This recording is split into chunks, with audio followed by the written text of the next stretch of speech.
네,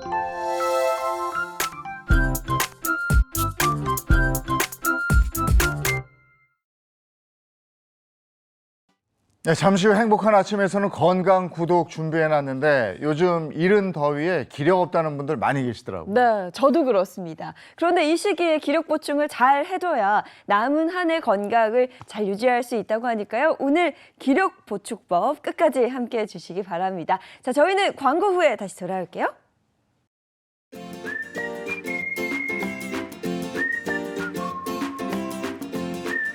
안녕하십니까. 행복한 아침 이재용입니다. 안녕하세요, 정예인입니다. 오늘은 6월 14일 금요일인데요. 여러분 요즘에 제일 많이 하는 말이 뭐세요? 예인 씨는 제일 많이 하는 말이 뭐예요? 저는 덥다인 것 같아요. 덥다. 아우, 덥다. 특히 점심에는. 아니 네. 어제는 낮에 이게 초저녁에는 괜찮았는데 네. 초저녁도 덥더라고요. 더워졌어요. 그래서 어제 오. 처음으로 집에서 에어컨을 틀고 이랬는데 이러다 보니까 기력이 떨어졌다, 매사에 의욕이 없다 이런 분들도 주변에 많이 보이더라고요. 네, 맞습니다. 정말 많은 분들께서 요즘 기력 보충에 대해 고민을 하고 계실 것 같아서요. 오늘 건강 구독에서는 사라진 기력 되찾는 법 준비했습니다. 잠시 후를 기대해 주시고요. 금요일의 행복한 아침 본격적으로 시작합니다.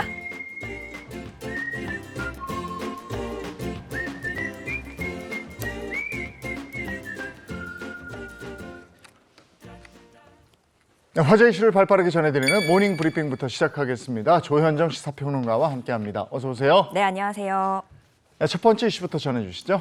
네, 지난해 벌어진 일이었죠. 온라인 과외 앱을 통해서 만난 또래 여성을 무참히 살해하고 시신을 훼손, 유기한 혐의로 재판에 넘겨진 정유정이 대법원에서 무기징역을 확정받았습니다. 네, 대법원이 원심 판결 확정을 한 거네요. 네, 그렇습니다. 어제 오전 대법원이 살인 등의 혐의로 기소된 정유정에 대한 상고심 기일, 선고 기일을 열었습니다.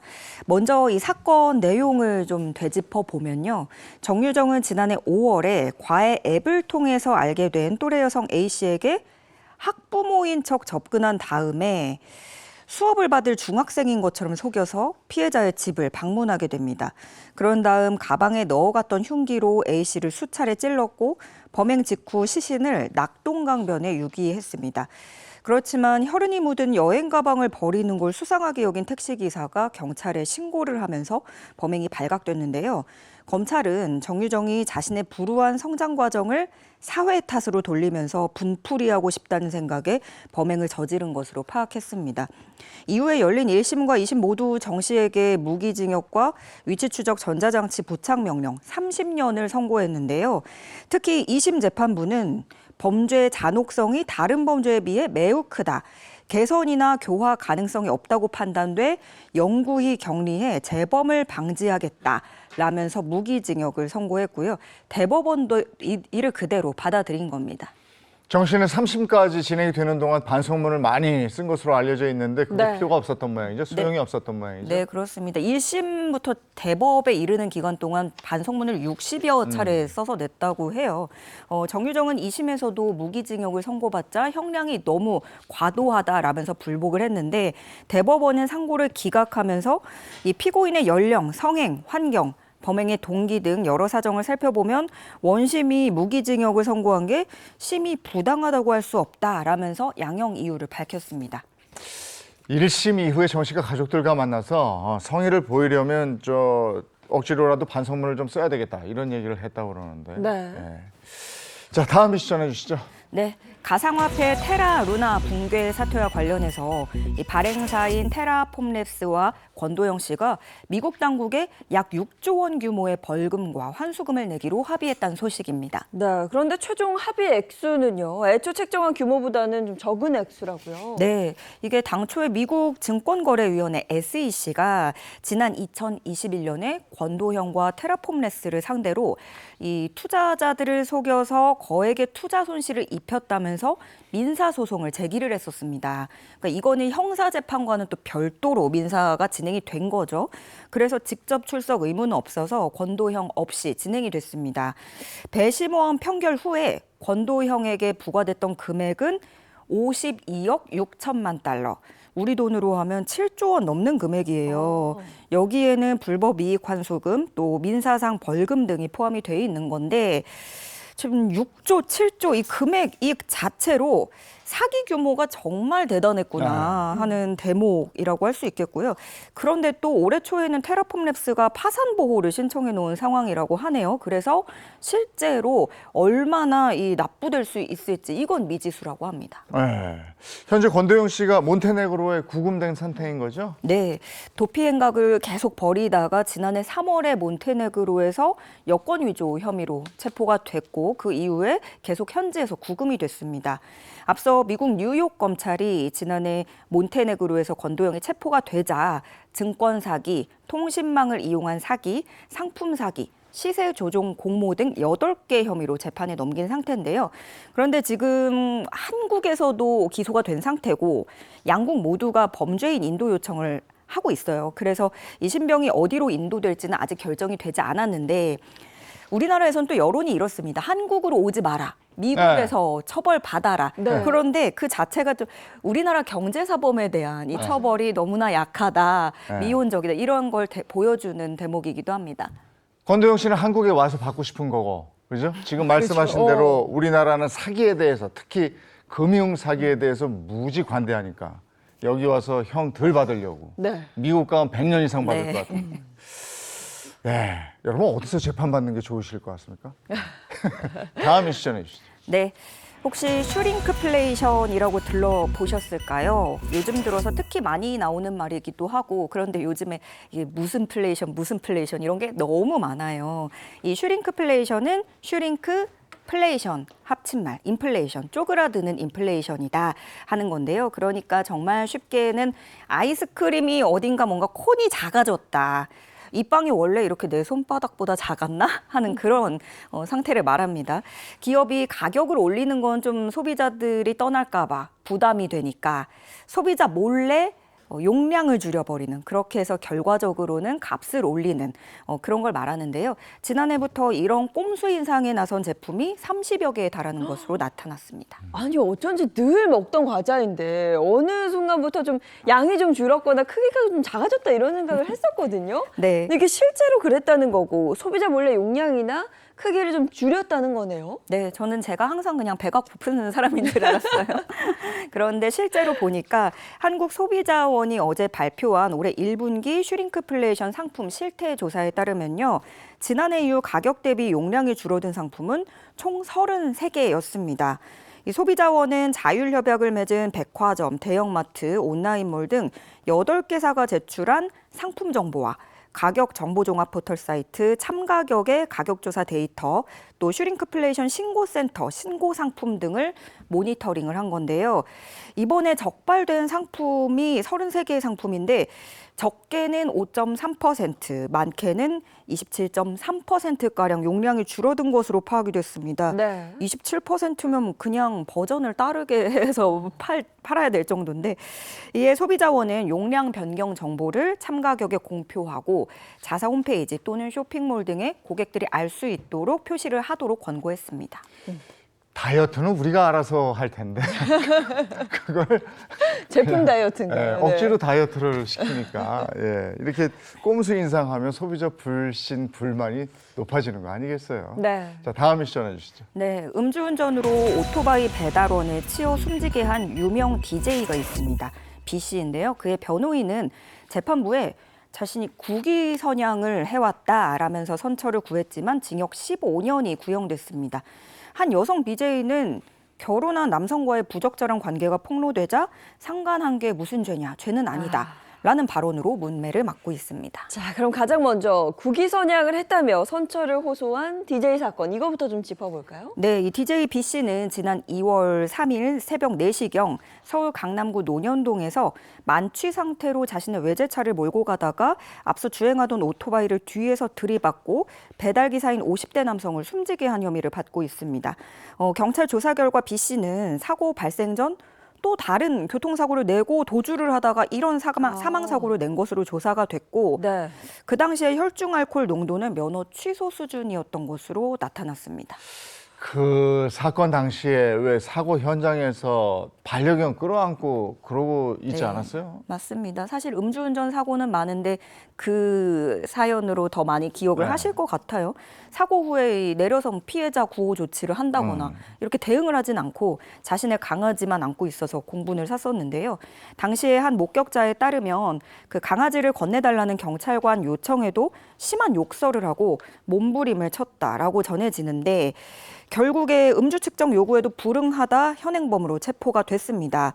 그리고 어제 법조계에 따르면 검찰은 징역 15년을 선고해달라고 재판부에 요청을 했는데요. 이에 B씨 측이 얘기를 하는 건 연예 분야에 천부적인 재능을 갖추고 해외 공연을 하고 있고 국위 선양을 했고 서울 종로경찰서 홍보대사이기도 했다라면서 선처를 호소한 것으로 전해집니다. 그런데 국가대표여도 안 되고 이건 대통령도 안 되는 거 아닙니까? 아유, 그럼요. 음주운전으로 사람을 숨지게 한 사건입니다. 그런가 하면 다소 뻔뻔한 해명으로 또 구설수에 오른 그런 사람이 있습니다. 네, 한 여성 BJ가 유부남과 외도를 했다는 주장이 제기됐는데 외도를 한 건 맞다고 해요. 네네. 외도를 한 건 맞지만 상관한 게 죄는 아니다라고 언급을 해서 논란이 되고 있습니다. 저 오늘 참 마지막까지 황당한 소식들 들고 왔는데요. 한 온라인 커뮤니티에 자신을 평범한 가정주부라고 밝힌 여성의 글이 올라왔습니다. 남편이 BJ와 바람이 나서 30대 초반에 이혼녀가 됐다. 내 인생을 망가뜨려 놓고 방송에서는 상관한 게 무슨 죄냐고 한다. 라면서 그 방송 영상을 공개를 한 겁니다. 영상에서 BJ는 이렇게 말을 합니다. 마음에 드는 여자가 있는데 아내가 있으면 상관할 수 있는 거 아니냐. 네? 당당하지 못할 게 없다. 내가 사람을 죽인 건 아니다. 오. 라고 말을 하기도 했습니다. 글쓴이는 진심 어린 사과라도 받고 싶었는데 2차 가해를 방송에서 당했다. 이렇게 토로를 하고 있고요. 잘 먹고 잘 살고 또 공개적으로 저런 말을 하는 걸 또 드러내고 하는 걸 보면 참 화가 나서 글을 올린 것 같습니다. 근데 이게 보면 요즘에 그냥 내 기분대로 살겠다 이러는 분들이 많은 네. 것 같아요. 말도 그렇게 하고요. 우리가 근데 사회라는 게 이렇게 다 각계가 모여서 살아가니까 어느 정도 맞추고 규범이라는 게 있고 법이라는 게 있는데 네. 그냥 내 입맛대로 살겠다. 내가 내키는 대로 살겠다. 무인도 가셔야 되는 거 아니에요? 진짜. 자, 오늘 모닝 브리핑 여기까지 하겠습니다. 조현정 시사평론가와 함께했습니다. 고맙습니다. 네, 고맙습니다. 고맙습니다. 자, 이어서 오늘 날씨 알아보고 오겠습니다. 마지연 기상캐스터 바로 나와주세요. 네, 상암동입니다. 정말 6월이 맞나 하고 달력을 들춰보게 됩니다. 어제 곳곳에서 6월 역대 극값을 기록했는데요. 기상관측 이래 가장 더운 지역들이 있었습니다. 폭염특보 현황 먼저 살펴봅니다. 현재 남부 내륙을 중심으로 폭염주의보가 유지 중인데요. 수분 섭취 충분히 해주시고요. 옷차림 가볍게 하시는 게 좋겠습니다. 오늘까지는 기온이 오름세를 보이겠습니다. 서울의 낮 기온 33도로 올 들어 가장 덥겠고요. 오늘 청주와 대전, 대구는 34도까지 치솟겠습니다. 오늘도 내륙을 중심으로 소나기가 지납니다. 양은 5에서 20mm로 많지는 않겠는데요. 돌풍과 벼락이 동반될 수 있어서 조심하셔야겠습니다.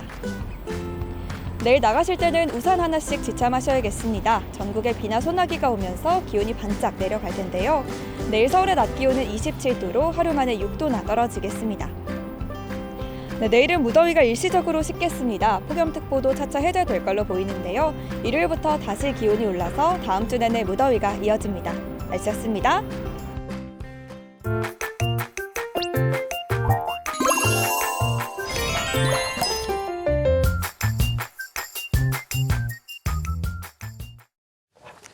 네, 행복한 아침 함께하고 계신 지금 시각이 7시 44분을 넘어섰습니다.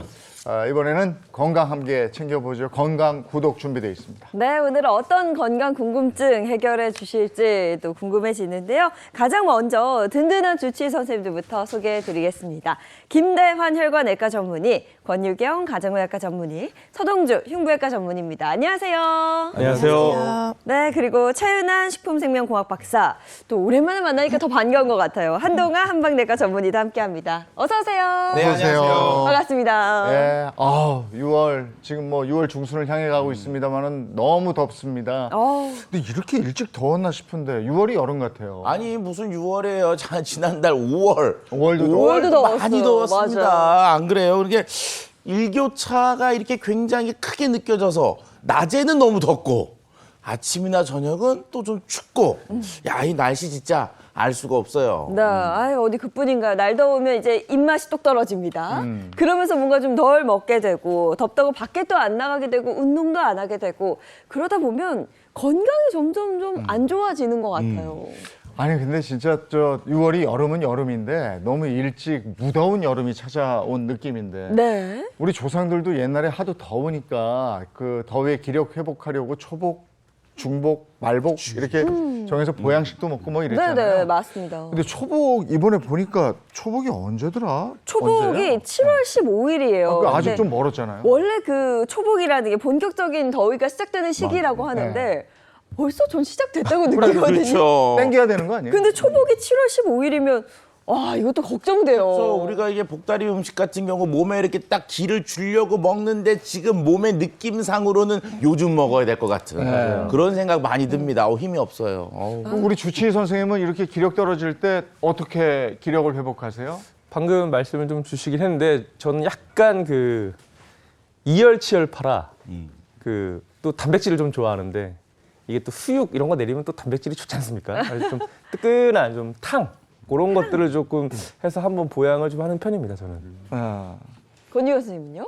저는 반대로 약간 인행 친행 하거든요. 그래서 뭐 시원한 냉면 한 그릇이라든지 뭐 차가운 아이스 아메리카노 약간 이런 식으로 차가운 걸 많이 즐겨 먹는 편이에요. 네. 네, 저는 사실 이제 더우면 활동량이 많이 줄어들잖아요. 그런데 저는 사실 더우면 땀을 좀 흘려야 된다고 생각합니다. 또 운동이에요. 네, 운동해야죠. 나가서 운동하고 땀을 흘려야 사실 그리고 나서 샤워하고 나면 굉장히 좀 상쾌해지거든요. 네. 그렇게 좀 기력 회복에 사실 관리하고 있죠. 예, 운동 얘기 나오니까 네. 라떼는 마리아로 한번 돌아가 보면 예전에는 이렇게 땀 흘리고 운동 쫙 한 다음에 우물 있던 시절 아니면 마당에 수돗물이 있던 시절 언제적이에요? 그때는 등목 이렇게 등목이라는 거 기억나요? 맞아요, 맞아. 등목 그러면 이제 날 더울 때 딱 오면 이제 위통을 딱 벗고 그리고 이게 엎드려 뻗치를 딱 하면은 위에서 이게 어머님이 이렇게 쫙 해가지고 쫙 하면 어이구 추워, 어이구 추워 하던 그런 시절이 있었네요. 그러니까 우물, 펌프 뭐 이런 거 있던 시절인데 예인 씨는 등목 모르죠? 아무래도 우물 펌프 드라마에서 봤습니다. 실제로 본 적은 없어요. 등목은 그때도 남자들의 거의 전유물이었죠. 그렇죠. 여자분들 못하죠. 어머니가 이렇게 덥게 학교 갔다가 오면 저 등목 한번 할까? 그러면 이렇게 벗고 누워 있으면 네. 탁 뿌려주는 그거. 그리고 다 하고 나면 어머니가 등을 한번 이렇게 그렇지. 어? 됐어! 이렇게. 어? 그러면 시원하고 정신 번쩍 들고 좋았는데 야. 차 박사님은 기력 회복 방법이 뭐예요? 아니 갑자기 이제 등목 얘기하니까 이제 그렇게 해서 등짝 스매시 한번 딱 하고 나면은 그다음에 이제 수박 하나 딱 먹으면 이제 그렇게 시원했는데 저는 역시 뭐니 해도 이 집밥이 제일 좋지 않나 싶습니다. 집에서 밥 먹고 쉬는 거죠, 그냥. 집밥 먹고. 집밥. 삼시세끼. 집에 있는 거 그냥 다 긁어 모아가지고 먹고 그냥 그 힘으로 그냥 좀 자면서 시원하게 있으면 그게 기력을 좀 보하는 방법이 아닌가 생각이 드는데 우리 한 원장님 혹시 어떤 비법을 갖고 계시나요? 저는 이제 제철 과일, 너무 녹황색 좋죠. 채소를 즐겨 먹는데요. 제철 과일은 녹황색 채소에는 수분과 비타민도 풍부하죠. 그리고 달고 상큼한 맛은 유기산도 많고 당분도 많아서 기운도 나게 하고 이제 피로도 풉니다. 그리고 색깔이 알록달록하잖아요. 여기에는 카로티노이드 색소에서 면역도 좋아집니다. 그런데 요즘처럼 이제 기력이 떨어질 때 한 가지 챙겨 먹으면 좋을 것이 있습니다. 그 대표 보양식이 있는데 그것은 바로 잠시 후에 공개하도록 그 잠시야. 바로 하고 말씀하시는 줄 알았는데 잠시 후에요. 알겠습니다. 기력 떨어질 때 챙기면 좋을 특급 비법 기대해 보겠습니다. 자, 그런데 우리가 흔히 뭐 기력 떨어진다, 좀 지친다 이렇게 말을 하게 되면 건강적인 측면에서는 정확히 어떤 상태를 뜻하는 건지도 궁금한데요. 네, 우리가 보통 뭐 기력이 떨어졌다, 뭐 체력이 부족하고 뭐 힘이 안 난다라고 많이 말씀을 하시잖아요. 특히 이런 더운 날씨에 우리가 생리적인 현상에서도 찾아볼 수가 있습니다. 아무래도 이렇게 날씨가 부쩍 더워지게 되면요, 우리 몸은 체온을 일정하게 유지시키기 위해서 땀을 많이 흘리게 됩니다. 그러다 보면은 아무래도 땀이 증발하는 과정에서 열 에너지를 가져가기 때문에 체온을 낮추고 잘 유지하는 데 도움이 될 수가 있겠죠. 이런 과정에서 적절한 수분 보충이 필요한데요. 만약에 고온에 장시간 동안 노출이 되면은 기력이 많이 부족하다고 느끼실 수가 있습니다. 그런데 이런 더운 날씨에 체온 조절이 원활하지 못하다 하면은 우리 몸에서 탈수 현상도 오고 또 전해질 불균형도 올 수가 있습니다. 그러면서 두통이라든지 뭐 현기증 그리고 무기력감 같은 여러 가지 증상들을 느끼실 수가 있는데요. 뭐 평소에 건강한 성인이라면 충분한 안정을 취하고 수분 보충을 하는 것만으로도 쉽게 회복이 될 수가 있겠지만 그렇지 않고 이런 증상들이 만약에 지속이 된다든지 심한 피로와 함께 쇠약감이 지속이 되거나 뭐 두통이나 현기증 그리고 호흡곤란, 흉통 등 여러 가지 각종 증상들이 동반이 계속된다면 반드시 전문의의 진료를 보는 것이 좋겠습니다. 기력 한자의 뜻을 보면 기운, 기의 힘, 역자 이렇게 돼 있어서 기운이 떨어지는 거잖아요. 네. 그러니까 기력이 없으면 피로감, 무력감 이런 증상이 나타나는 거 아니겠습니까? 네, 그렇죠. 기력 이제 정의를 보면요, 어떤 일을 감당해내는데 정신적인, 육체적인 힘이 되겠습니다. 그럼 기력이 좋으면 그 일을 쉽게 이겨낼 수 있겠죠. 그럼 기력이 떨어지면 어떻게 될까요? 기력이 떨어지면 정신적, 육체적으로 에너지가 고갈된 상태가 됩니다. 이제 날씨가 더워지면서 야외 활동도 많이 하니까 땀이 많이 나잖아요. 그런데 한의학에서 이 땀을요, 정의를 할 때 내부 장기 오장에서 이렇게 생리기능에서 만들어지는 영양 물질을 진액이라고 하는데 이 땀도 진액의 일종으로 봤습니다. 그러면 땀을 많이 흘리면 어떻게 될까요? 진액이 고갈되죠. 그러면 당연히 기력이 떨어집니다. 여름처럼 이제 땀이 많아지는 이렇게 더위가 시작되는데 한의학에서는 이때를 이런 병을 주합병, 또 이렇게 하서, 이렇게 섭병 이렇게 봤습니다. 많은 이제 환자분들이 저한테 이제 질문하세요. 여름에는 보약 안 먹을래요. 왜요? 여름에는 보약 먹으면 땀으로 다 빠지잖아요. 그럴 만해요. 그런데 허준이 지은 동의보감에 보면요, 여름에는 땀으로 인해서 기가 쉽게 허해지니 마땅히 기를 보해야 한다라고 기록하고 있습니다. 제 말이 아니라 허준 선생님 말씀입니다. 그래서 그렇게 이렇게 밤에 좀 무덥고 잘 때 땀이 좀 쫙 나면 그렇게 아침마다 이렇게 일어나기도 힘들고 일하러 가기 싫고 그랬구나. 네, 맞습니다. 사실 특히 요즘처럼 더위가 좀 이제 심해지고 그리고 일교차가 크고 또 사실은 이제 활동량이 많아지게 되죠. 이렇게 되면 사실 피로감을 많이 호소하시는 분들이 많습니다. 근데 문제는 이런 풀리지 않는 피로감이 지속된다라고 하면요, 만성 피로 증후군을 의심해 볼 수도 있습니다. 근데 실제로 이 만성 피로 증후군은요, 정확히 진단하기가 굉장히 좀 어렵습니다. 왜냐하면 뭐 당뇨나 고혈압 같은 경우는 사실 검사를 통해서 진단 기준을 넘어가게 되면 사실 진단을 할 수가 있는데요. 문제는 만성 피로 같은 경우는 이게 굉장히 좀 주관적인 부분들이 굉장히 좀 많은 부분들이 있기 때문이죠. 그런데 사실 피로를 조금 정의를 내리자고 하면요, 일반적으로는요, 일상적인 활동 이후에 비정상적인 탈진 증상, 그리고 기운이 없어서 지속적인 노력이나 집중이 필요한 일을 할 수 없는 상태, 그리고 일상적인 활동을 수행할 수 없을 정도로 전반적으로 기운이 없는 상태, 이렇게 정의를 해볼 수 있는데요. 만약 이런 증상들이 한 6개월 이상 지속된다라고 하면 만성 피로 증후군을 의심해 볼 수 있습니다. 한의학적으로도 이제 만성 피로와 관련된 병증이 있는데요. 한자로 노곤상이라고 합니다. 노곤상은 정신적으로, 육체적으로 또 피로가 누적된 상태로 볼 수 있는데요. 이제 날이 점점 더워지면서 야외 활동도 심해지죠. 활동량이 또 늘어나고 또 낮에는 엄청나게 덥고 아침 저녁은 약간 서늘해요. 일교차. 이렇게 이제 심한 문제가 생기는 이 초여름에 노곤상이 나타나기 쉽습니다. 이 한의학에서 노곤상을 이제 세 가지로 볼 수 있는데요. 첫 번째 기혀, 그 다음에 두 번째 기울, 세 번째 습열입니다. 기여는 기가 허하다는 거죠. 말 그대로 체력 부족을 뜻하는 것으로 소화기가 허약하거나 소화가 잘 되지 않고 냉증이나 식은땀이 납니다. 그 다음에 기울, 기가 울체되어 있는 것이죠. 그래서 순환의 정체를 뜻하는데 스트레스로 인한 복통 및 신체의 통증이 나타나고 또 짜증이 심해지면서 우울감과 답답함이 나타납니다. 그리고 습열은 습과 열기인데 마치 습식 사우나 통에 들어가 있는 것 같아요. 그럼 몸이 후덥지근하고 더워지면서 땀이 많이 나죠. 네. 관절통도 나타나고 입맛도 떨어지고 항상 들어놓고 싶습니다. 그런데 이러한 이제 세 가지는 체질과 원인에 따라서 달라지니 참고하시면 되겠습니다. 네. 뭔가 이맘때쯤 떨어지는 그 기력에 대한 고민들 아주 오래전부터 해왔던 것 같은데요. 그러면 기력이 떨어질 때는 구체적으로 어떤 증상이 좀 나타날까요? 네, 이제 기력이 떨어질 때 나타난 증상들을 말씀드리기 앞서서 좀 주관적이기 때문에 이 의학 내에서도 어떠한 기준을 이용하느냐에 따라서 조금씩 표현이 달라지는데요. 지금 말씀드릴 내용은 이제 미국 질병통제예방센터에서 가장 대표적으로 사용하는 기준점들입니다.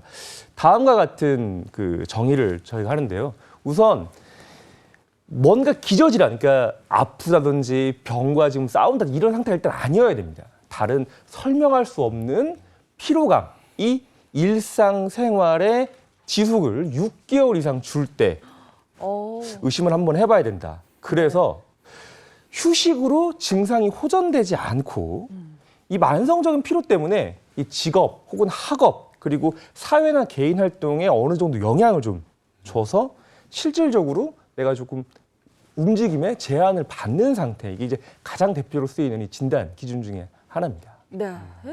네.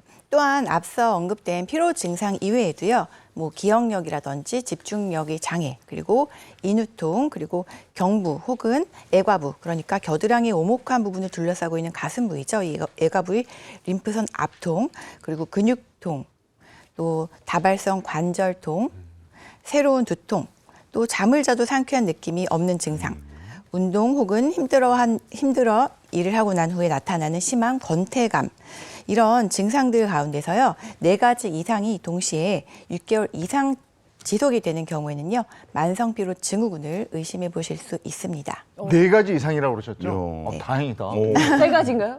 네, 세 3가지. 오, 다행이네요. 없죠? 저는 한 2가지 정도. 2가지. 네. 그 정도인 것 차 같아요. 박사님. 저는 그래도 다행히 한 2개 정도밖에 없네요, 어, 아직은. 어유 살았어요. 오랜만에 통과네. 네. 자, 오늘 기력 관련해서 얘기를 나눌 건데, 자, 확실한 주제 한번 보고 오죠. 건강구독 오늘의 주제는요. 중년 비상 기력 저하의 신호입니다. 기력 저하의 신호를 잘 알아채야 이 사라진 기력도 채우고 건강도 잘 지킬 수 있는 게 아닌가 뭐 그런 생각이 좀 들어요. 네. 그 나이가 이제 들면 나타나는 이제 증상들이 있죠. 기운이 없다, 체력이 떨어진다, 걸음걸이가 느려진다. 그리고 이제 입맛이 떨어지고 조금만 움직여도 피로하다. 그리고 기억이 가물가물거린다. 지금 이 방송을 보시는 이제 연세 드신 분들은 내 증상인데 나이 들면 다 그런 거 아니야?라고 생각할 수 있겠는데 이게 자칫 병과 관련된 증상일 수 있습니다. 이것을 노쇠 증후군이라고 하는데요.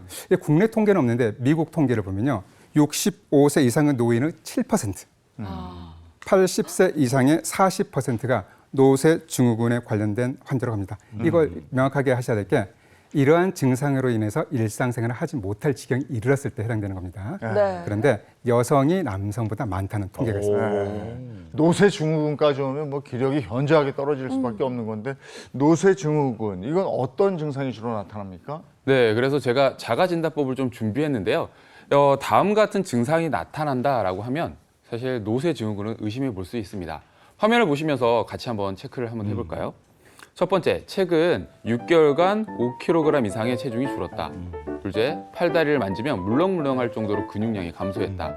세 번째, 15걸음을 7초 안에 못 걷는다. 네 번째, 일주일 3회 이상 심한 피로감을 느낀다. 다섯 번째, 바깥 출입을 거의 하지 않는다. 라고 이 총 5가지 항목이 있는데요. 이 중에서 3가지 이상이 해당된다라고 하면 노쇠 증후군을 의심해 볼 수 있습니다. 요건 아니네. 요것도 저는 통과네, 오늘. 네, 요거 근데 생각해 보면은 나이 먹는 거 당연한 거고, 나이 먹어서 늙어가는 거 당연하고, 그 다음에 이제 기력이 점점 떨어지는 거 일반적으로 자연스러운 일이잖아요. 그런데 노쇠 증후군, 이게 특히 더 위험해 보이는 이유가 뭘까요? 당연한 거 아닌가요? 네, 당연한 노화, 전반적인 신체 기능이 떨어질 수밖에 없죠. 그런데 노쇠 증후군, 일단 좀 말이 좀 무섭지 않습니까? 이 노쇠라는 건 정상적인 노화보다 조금 더 가속화된 기능의 이상을 뜻한다고 생각하시면 되는데요.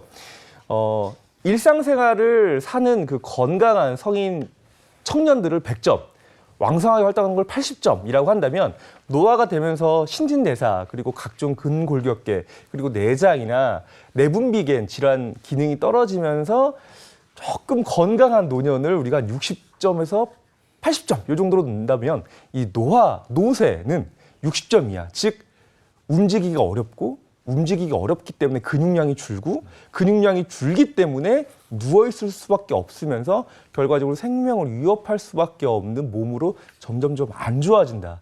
이래서 노쇠 증후군을 주의해야 되고 신경 써야 된다. 이런 메시지입니다. 네. 자, 그럼 지금부터는 구독 영상을 통해서 사라진 기력 되찾는 법 좀 알아보도록 하겠습니다. 첫 번째 구독 영상 업로드 해주세요.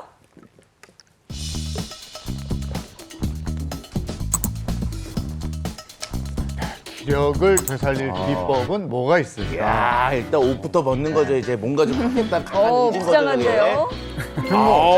아까 나온 거잖아요, 등록. 네. 오. 아우, 시원. 이 등목 기력 살리는 비법에 들어가는군요. 아, 박장대소. 웃으면 기력. 그렇죠. 저렇게 하면 기분 좋아지니까. 아, 이건 뭐야? 레몬 냄새. 오. 근데 저것도 기력을 높이는 거예요? 근데 너무 맞는 거 아니에요? 상큼해서 그래. 네. 아, 이거 오. 기력을 아까 우리가 되살리는 라떼는 마리아에서 잠깐 얘기했던 그렇죠. 등목도 기력을 높이는 방법으로 나왔어요, 지금. 네. 네.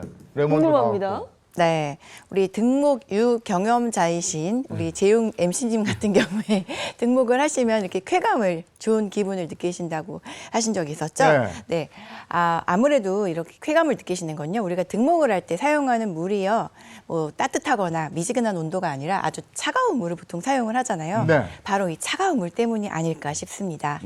네, 실제로 재미있는 연구 결과들이 있는데요.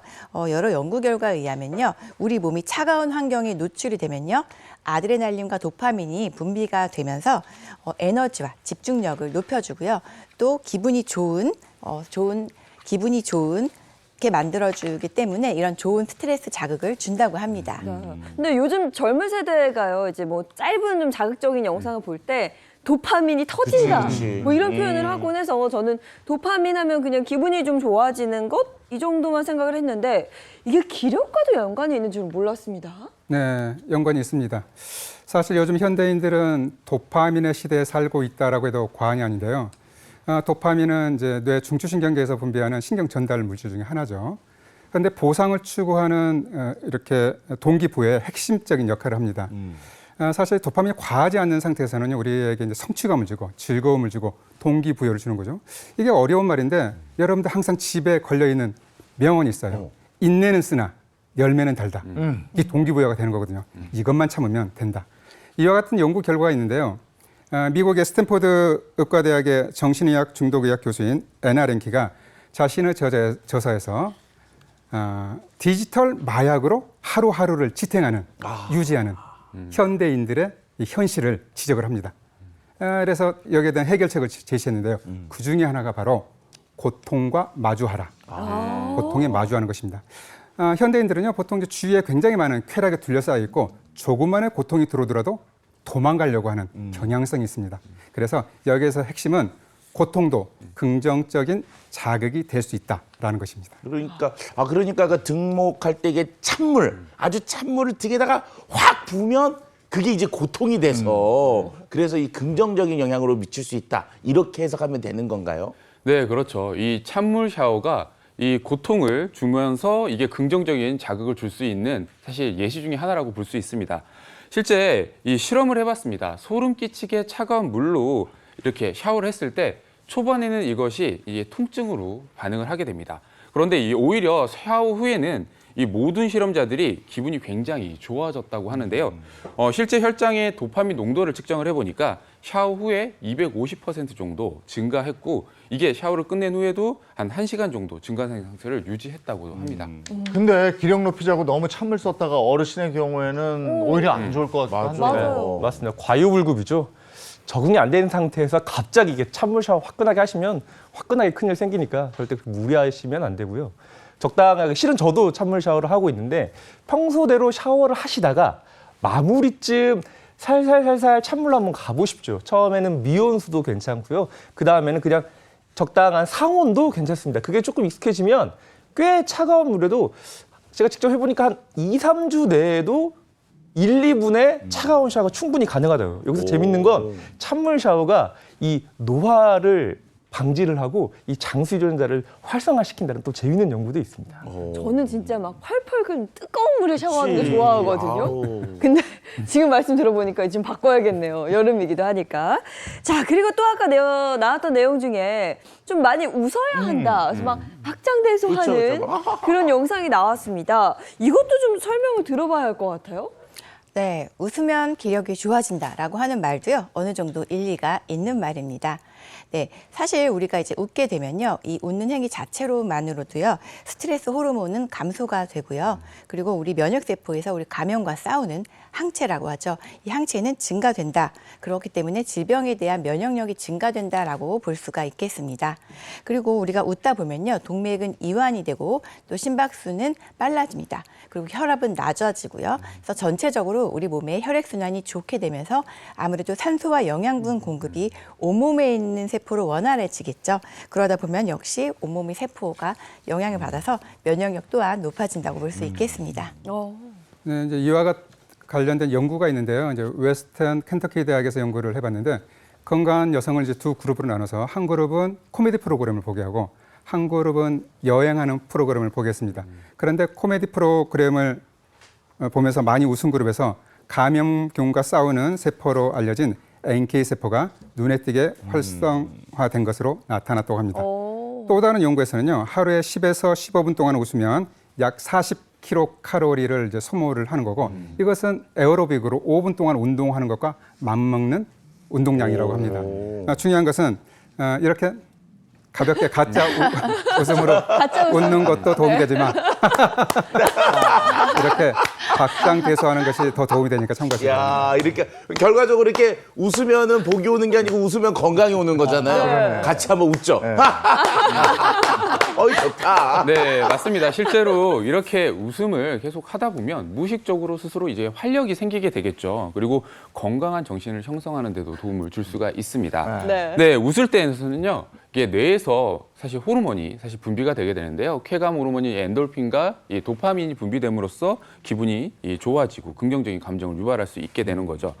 또 이 뇌 해독 과정을 자극해서 스트레스 호르몬인 코티솔의 분비를 감소시킬 수 있는 효과가 있는데요. 여기서 이제 중요한 점이 이제 한원장님도 말씀해 주셨지만 억지로 웃는 것도 건강에 도움이 될 수 있습니다. 왜냐하면 심리학 이제 이론 중에 안면 피드백 가설이라는 것이 있는데요.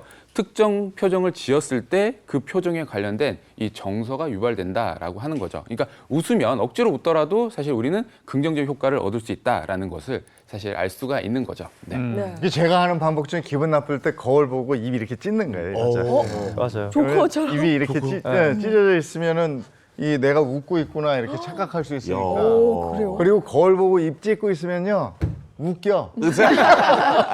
이것도 방법이에요.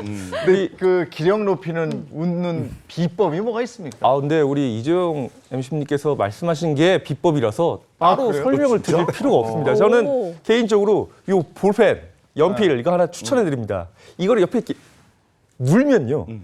이렇게 돼, 이렇게. 네, 입이 이게 찢어지지. 이게 기분을 좋아지게 하는 자세입니다. 그리고 재밌는 건 우리가 이제 가짜 웃음이라고 해서 이렇게 눈만 웃는 게 있어요. 이렇게 눈만. 그러면 안 돼요. 진실은 어디서 나오냐면 광대에서 나오거든요. 입이 좌우로 이렇게 벌리면 광대가 이렇게 위로 올라가면서 눈꼬리가 살짝 떨어지면서 이렇게 가짜 웃음이 이렇게 연출이 되는데 15초 정도만 유지를 하고 있어도 이 엔돌핀 자극을 도모하기 때문에 효과가 있고요. 조금 더 효과를 보고 싶다 그러면 거울을 좀 보면요. 왜 박수 치면서 큰 소리를 웃는 게 효과는 좋지만 솔직히 좀 창피하기도 하고 혼자 살려면 좀 어색합니다. 특히 뭐 사무 공간이나 학업 공간에서는 더 어렵고요. 그럴 때 손거울 하나랑 볼펜을 입에 물고 웃고 있는 자신의 모습을 이렇게 바라보면 이 건강한 호르몬의 영향을 충분히 받을 수 있기 때문에 언제든지 해보시면 좋을 것 같습니다. 네. 그리고 이런 웃음 절대 안 되는 웃음이 있어요. 어떤 웃음이요? 비웃음 비웃음, 보소. 이런 이거 거. 큰일 났어. 네, 그런 거 안 되고 마음을 다해서 진심으로 웃으면 됩니다.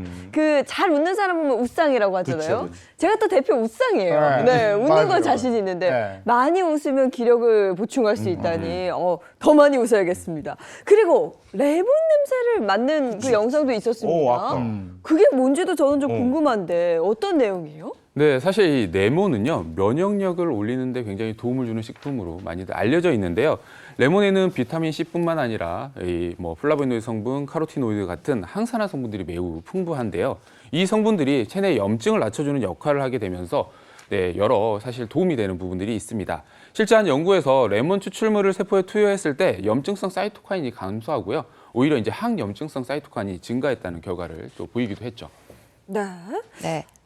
뿐만 아니라 레몬에는요, 이 면역 항체가 다량으로 포함된 침을 분비를 시키기 때문에 우리 몸에서 면역 항체 수치를 잘 높여줄 수가 있습니다.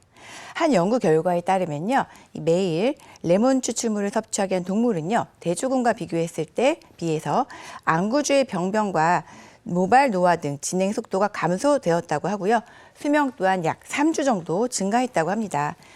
이를 통해서 우리가 레몬의 항산화 기능을 알 수 있고 항노화 기능을 알 수 있는 거죠. 항산화 성분이 풍부한 건 알겠는데 그렇다고 레몬 냄새만 조금 맡고 있다고 기력 회복에 도움이 될까? 이런 의문은 있어요. 네, 그렇죠. 이제 그런 의문이 들 수 있는데 여기에 관한 연구 결과가 있습니다. 바로 레몬에 들어있는 이 성분 때문인데요. 바로 이제 향기요법에 의한 효과죠. 일본에서 연구를 해봤더니 레몬에 들어있는 리나롤이라는 성분이 교감신경의 과도한 긴장에 의해서 나타나는 스트레스를 이완시켜준다는 연구 결과를 내놨습니다. 그리고 이제 국내에서 한 연구기관이 라벤더와 레몬 향을 각각 2에서 5% 정도 옷감 그 면직물에 코팅을 해서 캡슐을 만들었어요. 그리고 이것을 옷감에 함침을 시켜서 향기 나는 옷을 만들었습니다. 그리고 성인 남녀 28.6세의 젊은 남녀 10명을 대상으로 수학 문제를 풀게 합니다. 그다음에 숫자를 외우게 해요. 그럼 엄청난 스트레스를 받겠죠. 네. 그다음에 옷을 비벼서 향을 맡게 합니다. 그랬더니 긴장도와 관련된 자율신경 밸런스가 낮아지고 혈류량도 증가했다는 연구 결과도 있습니다. 네, 자율신경 밸런스 지수가 떨어졌다. 이게 무슨 말일까요? 네, 이 자율신경 밸런스 지수를 좀 설명드리면요. 우리가 자율신경을 보게 되면 이 부교감신경과 교감신경이 있습니다. 그게 상대적인 균형을 이뤄야 되는데요. 그 지수를 사실 표현하는 겁니다.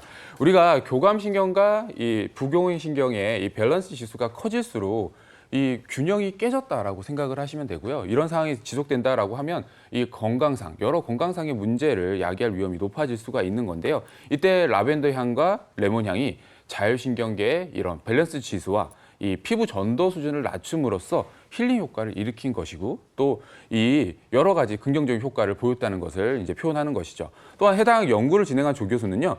이 라벤더 향과 레몬 향이 스트레스를 낮추고 심리적인 안정감을 느끼게 하는 것으로 나타났다라고 이렇게 덧붙이기도 했죠. 근데 아까 노쇠증후군 얘기했는데 그냥 이렇게 나이 들면 어쩔 수 없이 찾아오는 거다 이런 생각도 들긴 드는데 네. 이게 또 근육량하고도 관계가 있다면서요? 맞습니다. 이 노화와 가장 관련이 깊은 게 바로 우리 몸에 있는 근육이죠. 근육은 우리 이동 능력을 담당하기 때문에 내 몸이 단순한 노화가 아니라 건강에 치명적일 수 있는 이 노쇠 증후군에 빠졌냐 빠지지 않냐를 평가하는 굉장히 중요한 지표가 됩니다. 그렇기 때문에 운동 기능으로 이 노쇠 증후군을 살펴볼 수 있는데요. 잘 들으셔야 돼요. 이동 능력이 저하된 경우가 일상생활에서 어떤 게 있냐면 양발을 신을 때 한 발을 들어야 되지 않습니까? 굉장히 그게 힘들어진다든지 그리고 시간 제한 내에 특정 거리를 가야 되는 게 바로 파란불 내에 횡단보도를 건너는 거거든요.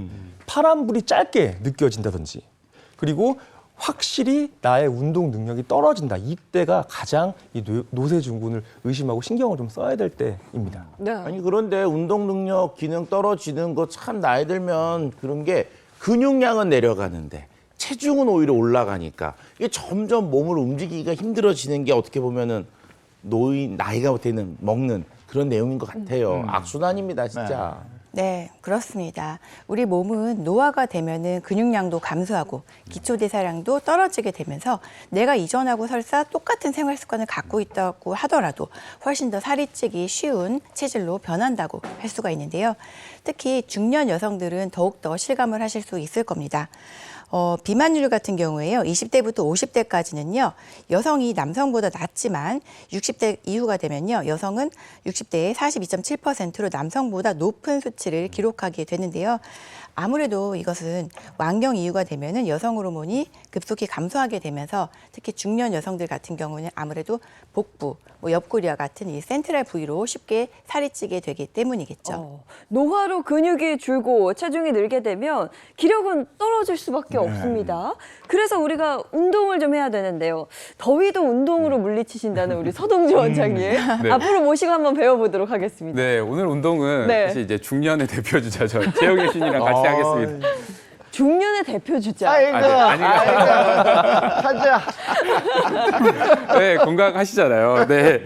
네, 오늘은 앞서 사실은 운동 기능, 사실 저하 증후군을 예방할 수 있는 운동법을 소개해 드리려고 하는데요. 사실 많은 분들이 걷는 거 많이 하시잖아요. 네. 근데 사실은 걷기만으로는 근력을 충분히 쌓기가 좀 부족합니다. 그래서 우리가 틈틈이 뭐 TV 보다가 아니면 쉬시면서 할 수 있는 운동 동작 3가지를 알려드리려고 하는데요. 첫 번째 동작은 뭐 대표적인 우리 하체 운동입니다. 스쿼트인데요. 스쿼트 할 텐데 처음에 운동량이 많이 부족하신 분들은 이 그냥 스쿼트를 하는 게 조금 어려울 수 있습니다. 그래서 오늘 알려드릴 동작은 하프 스쿼트예요. 하프 스쿼트이고요. 우리가 어깨 너비만큼 다리를 벌린 상태에서 무릎이 약간 바깥쪽으로 갈 수 있도록 이 발끝을 한 15도 정도 벌려주시면 좋을 것 같습니다.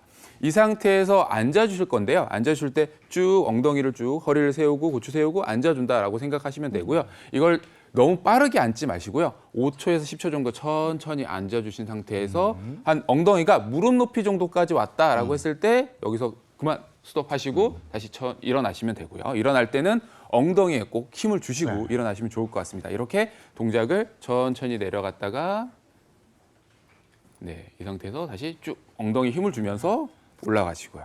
이런 동작들을 한 번 할 때 5회에서 15회 정도 해주시면 좋을 것 같고요. 여기에 힘이 들어가네요. 네, 그렇죠. 네? 앞쪽 허벅지와 이제 뒤쪽 햄스트링 그리고 올라올 때 엉덩이 힘을 주시는 게 굉장히 좀 중요합니다. 엉덩이 힘을 주시면 하체 전반적으로 근육을 활성화시킬 수 있는 동작이라고 생각하시면 되고요.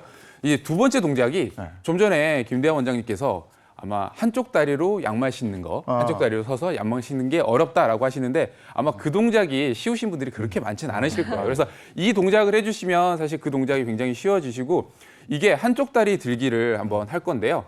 한쪽 다리를 한 5에서 10cm 정도 들고 이렇게 유지를 해주시는 겁니다. 근데 뭐 잠깐 드는 거는 쉽죠. 이 동작을 1분 정도 유지할 수 있을 정도로 연습을 해주시는 거예요. 흔들리는데. 네, 흔들리죠. 네. 흔들리는 게 당연한 거고요. 흔들리면서 균형을 잡으려고 제가 움직이면 사실 그러면서 종아리 근육, 하체 근육이 밸런스를 사실 좌우 근육을 맞춰주면서 사실 그러네. 자극을 줄 수 있는 부분들이 있습니다. 그래서 이런 동작들을 계속 해주실 수 있다라고 하면 이거 자체가 사실은 이제 또 근력 향상에 도움이 될 수 있는 거죠. 네, 이런 동작들을 이제 1분 정도 할 수 있도록 도와줬다라고 하면 이제는 우리가 제2의 심장이라고 하는 부분이 있죠. 바로 종아리를 조금 자극을 해줄 겁니다. 종아리는 우리가 많이들 알고 계시는 까치발 들기를 할 거예요. 까치발 들기를 할 텐데 젊은 분들이나 운동을 좀 하셨던 분들은 그냥 제자리에서 하셔도 됩니다. 제자리에서 다리를 들고 종아리를 들어주시고 내려주시고 들어주시고 내려주시고 이 동작을 할 수가 있는데 좀 힘드신 분들은 옆에 의자를 옆에 기댄 상태에서 쭉 올렸다가 내렸다가 이 동작을 하실 때도 좀 신경을 쓰셔야 될 게 종아리 근육뿐만 아니라 이 허벅지 근육, 우리 대퇴사두근을 좀 이렇게 자극을 줄 수 있는 이렇게 충분히 사실은 근육에 힘을 주고 이제 버틴 상태에서 내려오고 버틴 상태에서 내려올 때도 약간 천천히 네, 한 5초 정도 천천히 내려온다라고 생각하시면서 내려오시고 이런 동작들을 해주시는 게 좋습니다. 그래서 충분히 근육에 자극을 주실 필요가 있으니까 이런 동작들을 틈틈이 해주시면 근력 향상에 여름철에 사실 운동 나가기 힘들잖아요. 그때 근력 향상에 좀 도움이 될 수 있을 것 같습니다. 맞아요. 운동해야지 하면서도 엄두가 안 나서 못 하시는 분들도 있고 또 하나 책 읽어야지 하면서 안 읽는 분들 이게 똑같거든요. 네, 이거 집에서 할 수 있는 운동이니까 꼭 해보시면 좋겠고요. 자, 이어서 구독 영상 하나 보고 또 이것으로 우리가 무기력증 뭐 이렇게 힘든 거 이런 걸 다 잊었다는 분이 있어요. 그래서 그 영상도 하나 보고 오겠습니다. 구독 영상 업로드 해주세요.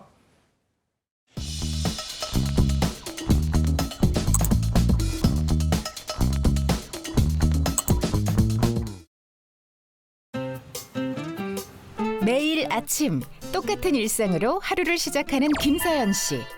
그녀의 아침 식단은 조금 특별한데요. 알록달록 다양한 채소와 과일을 먹기 좋게 썰어 이렇게 통에 담아두고 먹는답니다. 저는 생채소를 즐겨 먹는데요. 이렇게 잘라서 스틱 형태로 두면 오며 가며 하나씩 집어먹기 편리하고 좋아요. 아무런 소스 없이 생채소 본연의 맛을 즐긴다는데요. 오늘 피망이 맛있네. 고기, 밀가루 음식 안 좋아해요. 그래서 주로 현미, 채소, 과일 위주로 7, 8년 전부터 이렇게 먹고 있어요. 과거 피부염 때문에 고생을 했던 서연 씨. 이후 지금의 식단을 쭉 고집해왔다고요. 덕분에 건강은 물론 동안 외모까지 덤으로 얻게 됐다는데 피부도 좀 좋아졌고 머리도 풍성해졌어요. 그리고 이런 식단을 꾸준히 유지하다 보니까 체중 관리가 잘 되고 있는 것도 동안의 비결이라면 비결인 것 같습니다. 본격적인 더위가 시작되면서 챙겨 먹기 시작한 게 하나 더 있다는데요. 기력 충전을 위해서 마시는 흑염소예요. 고열량의 보양식 대신 간편하게 마실 수 있는 흑염소로 기력을 보충하고 있다고요. 여름이면 좀 기력이 쇠해지는 느낌이 들어요. 그래서 이 흑염소를 마시면 기력 충전에 도움이 된다 그래서 제가 마시고 있어요. 그날 오후 또 다른 건강 비법을 알려주겠다는 그녀. 시간이 다 됐는데 얘가 왜 안 오지? 왜 안 올까? 미영아! 얼른 와. 너 괜찮아? 괜찮은데 조금 약간 힘드네. 그래? 얼마 전에 무지외반증 치료를 받았거든요. 그래서 오늘 재활차 같이 운동하러 가기로 했어요. 늘 운동하고 싶은 마음은 있었는데 오늘 헬스장 가면 기구가 많잖아요. 근데 이제 친구가 여기 한다고 하고 한번 해보자라고 해서 그냥 용기 내서 한번 와봤어요. 친구와 함께 향한 곳은 동네 헬스장. 어느 때보다 다이어트 욕구가 높아지는 여름. 헬스장은 사람들의 운동 열기로 더욱 후끈후끈한데요. 벌써 10년째 헬스장에서 꾸준히 운동을 해오고 있다는 서연 씨. 그녀에겐 특별한 운동 스승이 있답니다.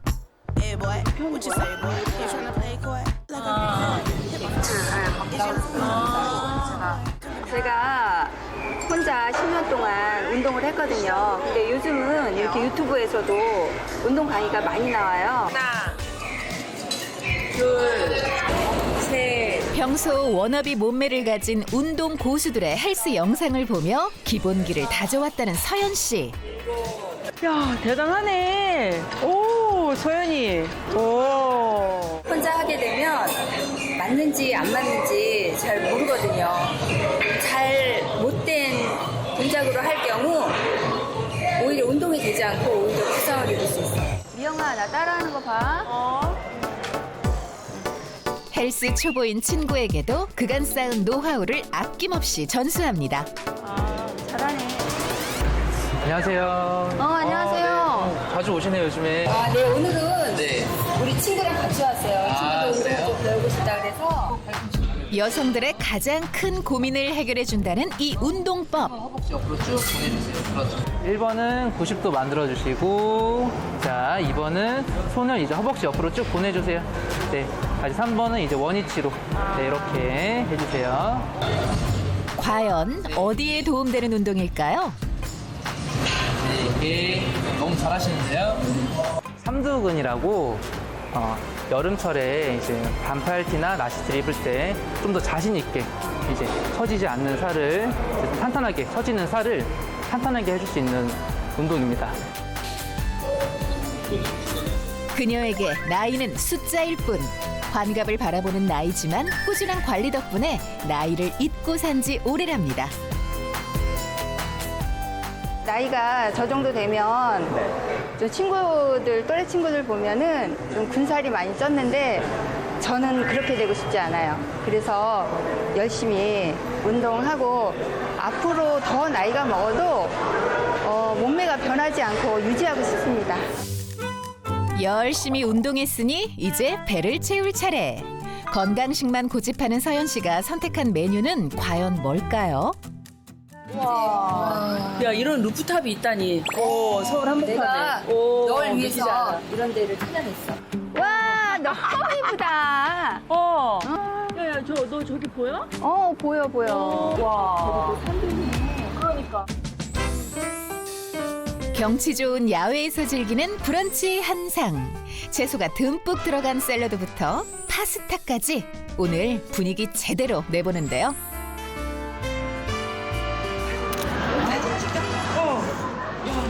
채소, 과일 좋아하잖아. 그래서 지중해식 브런치 너한테 소개시켜주고 싶어서 여기 결정했지. 우아하게 즐기는 브런치까지 오늘 친구에게 자신의 건강 비법을 아낌없이 공개한 서연 씨. 네가 동안인 이유가 있었네. 왜 야채, 채소만 먹으니까. 동안에다가 날씬하고 젊었을 때 한 입 했죠. 아우, 네가 그렇게 얘기해주니까 오늘 내가 그 동안 그 비법을 다 공개해줄게. 이게 뭐야? 10년 젊게 살려면 포기하지 말아야 하는 것이 바로 삶의 활력이라는데요. 친구랑 운동도 하고 맛있는 음식도 먹고 또 건강에 좋은 흑염소도 먹고 이게 행복 아닐까요? 꾸준한 건강 관리와 긍정적인 마음가짐이 젊게 사는 비법이란 사실 잊지 마세요. 네, 그럼 지금부터는 사라진 기력 되찾을 건강 팁을 본격적으로 좀 배워보도록 하겠습니다. 차 박사님 어떤 거예요? 자, 사라진 기력을 되찾아줄 수 있는 비법. 제가 화면으로 준비했거든요. 일단 화면 같이 보시죠. 자, 퍼즐을 맞추시는 거예요. 아직까지는 잘 모르겠는데. 뭘 맞추라시는 거예요? 온통 새까만데. 자, 가운데 보면 저렇게 까만 게 있잖아요. 까만 게. 유난히 짙고 까만 털을 갖고 있는 요거는 검은 보석이라고 불리고요. 지방 함량이 낮고요. 콜레스테롤이 적어서 체력 관리가 필요한 현대인부터 기력이 떨어진 노약자까지 부담 없이 먹을 수 있는 보양식으로 손꼽히고 있습니다. 자, 퍼즐 힌트를 좀 더 볼까요? 더 봐야 더 봐요. 더 봐야 될 것 같아요. 너무 적었나?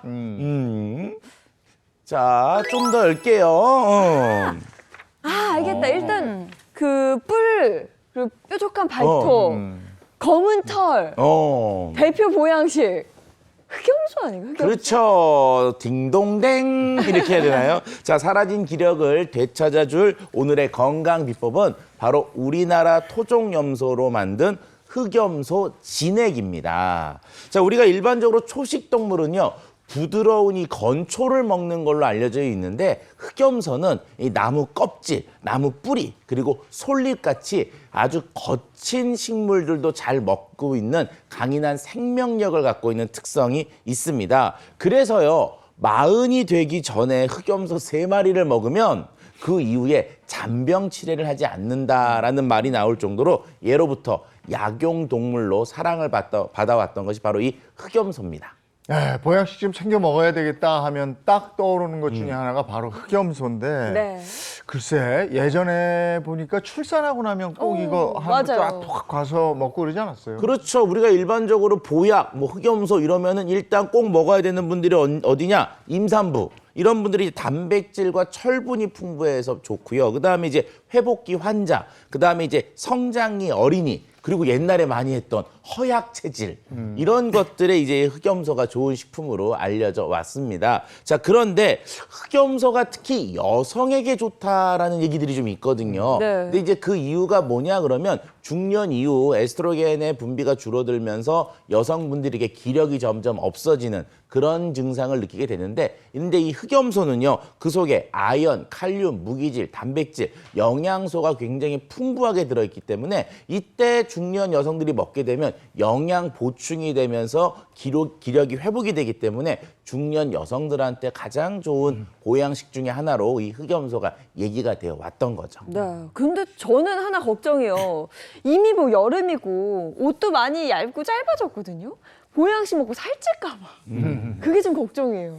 그렇죠. 이제 그럴 만한 걱정을 하실 만한 이유가 있죠. 바로 이제 보양식을 먹으면 속이 든든하기 때문에 혹시 살이 찌지 않을까 걱정하시는데 흑염소는 지방 함량이 낮아서 다른 보양식에 비해서 크게 걱정을 하지 않으셔도 되겠습니다.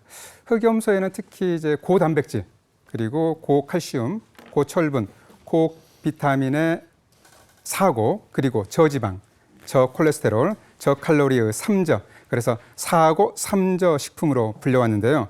특히 순단백질과 질소를 포함한 모든 성분을 뜻하는 고기별 조단백질 함량을 비교해봤더니 돼지고기의 조단백질에는 17.2%, 소고기는 20.20%, 이에 비해서 흑염소는 조단백질 함량이 21.20%로 더 많았다고 합니다. 아, 단백질 함량이 저렇게 높았군요. 나이 들면 이제 근육 빠져서 걱정인데 단백질 먹으라고 하잖아요. 네. 오, 풍부하게 있네요. 그렇죠. 우리가 일반적으로 몸에 기력이 빠졌다 이러면 이제 힘이 없다는 건데 힘을 관련되는 우리 기관이 바로 이 근육입니다. 그런데 이 근육이 단백질 섭취를 잘 해줘야지만 유지가 될 수 있는데요. 근육량이 만약에 줄어들게 되면요. 당뇨병, 고혈압, 대사증후군과 같은 병의 발병 위험이 2배 이상 증가해서 사망 위험도 올라가는 그런 특성이 나타날 수가 있습니다. 그리고 이 근육의 특징 중에 하나는 바로 우리 몸속의 에너지 저장고인데요. 우리가 포도당을 먹게 되면 그 혈당들을 글라이코겐이라는 걸로 바꾸게 되고 이런 것들을 근육에 저장했다가 힘을 내야 될 때 사용하는 진짜 에너지 저장고 역할을 하는 게 근육인데요. 만약에 근육이 줄어들면 그런 저장 능력도 떨어지기 때문에 우리 몸에 지방을 자꾸 축적하게 되고 힘은 점점 빠지는 그런 현상들로 몸이 바뀌게 됩니다. 기력 회복을 위한 단백질 섭취에도 도움을 받을 수 있다. 뭐 이런 얘기인데요. 흑염소는 아주 오래전부터 사실 보양식으로 손꼽혀 왔잖아요. 네, 맞습니다. 조선에 이제 장수했던 왕의 대표적으로 숙종이 있는데요. 숙종의 보양식으로도 알려져 있고, 그래서 이제 궁궐에서 자주 이렇게 즐겨 먹었던 건강식이 되겠습니다. 본초 강목에는요, 흑염소가 허약을 낫게 하고 피로와 추위를 물리치며 위장을 보호하고 마음을 평안하게 한다라고 되어 있고요. 동의보감에는 흑염소가 고양으로 기록되어 있는데요. 고양은 이제 양을 말합니다. 그런데 이 고양도 흑염소로 이렇게 기록으로 이렇게 보고 있거든요. 동의보감에 보면 흑염소는 성질이 아주 뜨겁거나 따뜻하고 호로와 냉증을 보호하고 기운을 보호하며 마음을 안정시키고 놀란 것을 진정시킨다라고 되어 있습니다. 그래서 한의학적으로 봤을 때 흑염소는 몸을 따뜻하게 하면서 보양 효과가 있어서 기력을 회복시키는 데 좋은 건강식이 되겠습니다. 네. 흑염소 진액 앞에 나와 있으니까 맛 좀 보고 얘기 나눌까요? 네.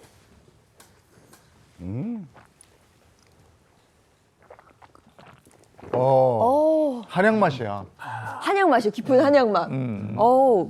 자, 그러면 흑염소에는 대체 어떤 성분이 들어있길래 이렇게 기력 회복에 도움을 준다는 건지 흑염소 진액 속의 주요 성분에 대해서 한번 알아보겠습니다. 첫 번째 성분 보여주세요. 비타민 E예요. 기력 회복에 도움을 줄 흑염소 진액 속의 주요 성분이 바로 비타민 E라는 거잖아요. 네, 그렇습니다. 이 흑염소에는요, 특히 비타민 E가 아주 풍부하게 들어있기 때문에 피로감이 심한 현대인들 같은 경우에는 체력 증진이라든지 그리고 기력 회복에 도움이 될 수 있겠습니다. 비타민 E에서는요, 아무래도 가장 대표적인 기능은 바로 항산화 기능입니다. 그래서 활성산소에서부터 받은 이런 산화 스트레스를 막아주는 그런 기능을 갖고 있죠. 그래서 우리 지질의 손상을 억제하고 세포가 손상되는 것을 억제해주는 기능을 가지고 있습니다. 그렇기 때문에 우리가 비타민 E가 풍부하게 들어있는 음식을 많이 섭취하게 된다면요, 우리 근육에서도 이 근육 조직의 산화 스트레스를 막아주고요. 또 근육의 손상을 막아서 근육이 회복이 되고 또 피로에서 회복되는 데도 도움이 될 수가 있습니다. 특히 흑염소에는요, 비타민 E가 풍부하게 들어있는데 이 비타민 E의 형태인 토코페롤이요, 100g당 45mg 정도가 함유되어서 매우 풍부하게 들어있습니다. 그렇기 때문에 체력 회복이라든지 이런 기력 증진에 도움이 될 수 있는 대표적인 식품입니다. 자, 비타민 E가 흑염소 진액 속의 주요 성분 첫 번째였고요. 두 번째도 뭔지 이어서 보겠습니다. 기력 회복에 도움을 줄 흑염소 진액 속 주요 성분 바로 아라키돈산입니다. 예, 아라키돈산 좀 낯설죠. 예, 그런데 이거는 이제 모유에 들어있는 주요한 지방산 성분 중에 하나입니다. 이 동물의 세포막을 만드는 데 꼭 필요한 불포화 지방산 중에 하나인데요. 우리 몸에서는요, 합성이 잘 되지 않기 때문에 식품을 통해서 꼭 공급을 받아야 되는 필수 지방산 중에 하나이기도 합니다. 자, 그런데 이 필수 지방산의 섭취가 부족하게 되면은 우리 몸에는 이상 증상들이 나타날 수가 있는데 일반적으로 성장이 잘 안 되고요. 피부병, 시력 저하, 심장 질병, 그다음에 우울증 같은 것들이 나타날 수가 있습니다. 근데 흑염소에는 이 아라키돈산이 매우 풍부하게 들어 있는데요. 그 함량을 비교해 보면은요. 우리가 일반적으로 먹는 소고기 그리고 돼지고기에 약 3배 정도 되는 아라키돈산이 함유되어 있는 만큼 각종 질병에 노출될 위험을 줄이는 데 도움이 될 수 있습니다. 그렇다는 건 면역력 증진에도 효과가 있다, 이런 얘기입니까? 네, 맞습니다. 아라키돈산의 주된 효능은요, 이제 면역 기능을 조정하는 데 있는데요. 아라키돈산은 세포막 속에 들어있는데 다양한 효소와 함께 이렇게 작용을 해서 프로스타글란딘을 만들어냅니다. 이 프로스타글란딘은 우리 몸에서 생체 기능을 조정하는 역할을 하는 호르몬인데요. 특히 면역 기능을 조정하는 역할을 합니다. 그리고 이제 흑염소에는 칼슘과 철분이 풍부해서 허약 체질을 개선하는 효능도 있겠습니다. 네, 흑염소 진액 너무 좋은데요? 네, 그렇죠. 아라키돈산이 하는 역할이 또 하나가 있는데요. 또한 앞서 이제 중년 이후에는 근육의 중요성에 대해서 말씀을 드렸는데 이 아라키돈 성분이 이 근육 생성에 도움을 줄 수도 있습니다. 또 요즘 같은 시기에 날도 덥고 사실 습도도 높고 이렇다 보니까 입맛이 없다고 끼니를 때우시는 경우들이 많죠. 근데 그런 경우에는 영양 불균형이 찾아오기 쉽습니다. 그럴 경우에는 근육의 재료가 부족해질 수도 있는데요. 그러면 아무리 운동을 해도 근 손실이 날 수밖에 없고 나중에는 근 감소증까지도 진행될 수가 있는 건데요.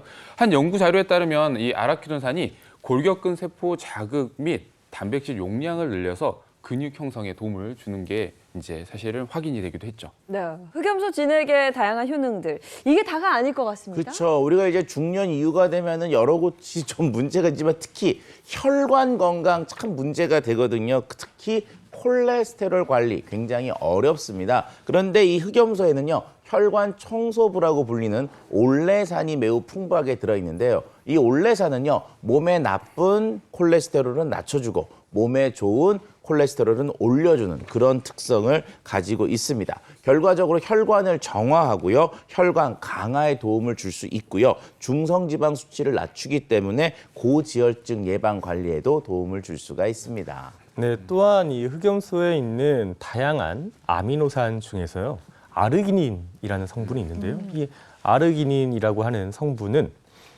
혈관의 수축과 이완을 담당하는 이 산화 질소를 생성해 혈압 조절에 도움을 줄 수 있어서 이 아라키돈산 아미노산 그중에 이제 알기닌을 통한 그 혈관 그중에 혈압적인 또 건강 이득을 얻을 수도 있습니다. 네. 자, 흑염소. 흑염소 섭취 주의사항도 한번. 네. 중요한 부분이죠. 네. 흑염소는 일반적으로 따뜻한 성질의 식품으로 알려져 있습니다. 그래서 평상시에 열이 많은 분들은 섭취에 주의가 필요하고요. 그리고 과다 섭취하게 되면 아무래도 복통과 설사와 같은 소화기 질환이 유발될 수 있으니까 가장 중요한 적정량 매일매일 즐기시는 것이 좋겠습니다. 네. 날이 더워질수록 이 기러기가 내 몸에서 나가지 않게 기러기를 딱 잡을 수 있게 잡아야죠. 네. 관리 잘 하시기 바랍니다. 네, 네. 오늘 고맙습니다. 고맙습니다. 네, 날이 더워서 기력이 떨어지는 거거든요. 오늘 날씨 어떨지 궁금합니다. 마지원 기상캐스터 바로 나와주세요. 네, 상암동입니다. 지금 6월이 맞는 건지 날짜를 다시 확인하게 됩니다. 때이른 더위에 당황스럽다는 분들도 많은데요. 어제 서울은 32.8도로 또다시 기록을 갈아치웠습니다. 남부 내륙을 중심으로 폭염특보가 유지 중입니다. 땡볕에 오래 서 있으면 온열 질환에 걸리기 쉬우니까요. 양산 챙기시거나 그늘막에서 휴식하시기 바랍니다. 오늘 이번 더위의 절정이 되겠습니다. 오늘 서울은 33도로 올 들어 가장 덥겠고요. 대구를 비롯해서 34도까지 오르는 곳도 있겠습니다. 오늘도 일부 내륙에는 소나기가 지납니다. 양은 5에서 20mm로 많지는 않겠는데요. 돌풍과 벼락이 동반될 수 있어서 조심하셔야겠습니다. 내일은 전국에 비나 소나기가 내립니다. 비와 함께 기온이 조금 낮아질 텐데요. 내일 서울의 낮 기온은 27도로 평년 수준을 되찾겠습니다. 네, 토요일에는 잠시 무더위가 쉬어갑니다. 일요일부터는 다시 기온이 오르겠고요. 다음 주에도 30도 안팎의 낮더위가 계속될 전망입니다. 날씨였습니다. 날이 덥지만 주말에 바깥으로 나가는 분들 상당히 많으신데 네. 이번 일요일에는 볼만한 게 있어서 집에 좀 계실 필요도 있을 것 같아요. 네, 맞습니다. 저도 굉장히 기대하고 있는데요. 다가오는 일요일 정말 놓쳐서는 안 될 프로그램이 있습니다. 올해로 10주년을 맞이한 2024 DIMF 뮤지컬 스타. 이번 주 일요일 오후 1시 20분에 방송되는데요. 지난 2월부터 총 3개 라운드를 거쳐 파이널 라운드에 진출한 14명의 참가자들의 쟁쟁한 경쟁이 펼쳐질 예정입니다. 과연 이 대상의 영광은 누구에게 돌아갈지 대한민국 뮤지컬의 미래를 책임질 뮤지컬 꿈나무들의 끝없는 열정의 무대 함께해 주시기 바랍니다. 네, 그거 보시고 다음 주 월요일에 우리 네. 또 만나면 되는 거죠. 네. 행복한 아침, 행복한 하루, 그리고 행복한 주말 되십시오. 고맙습니다. 고맙습니다.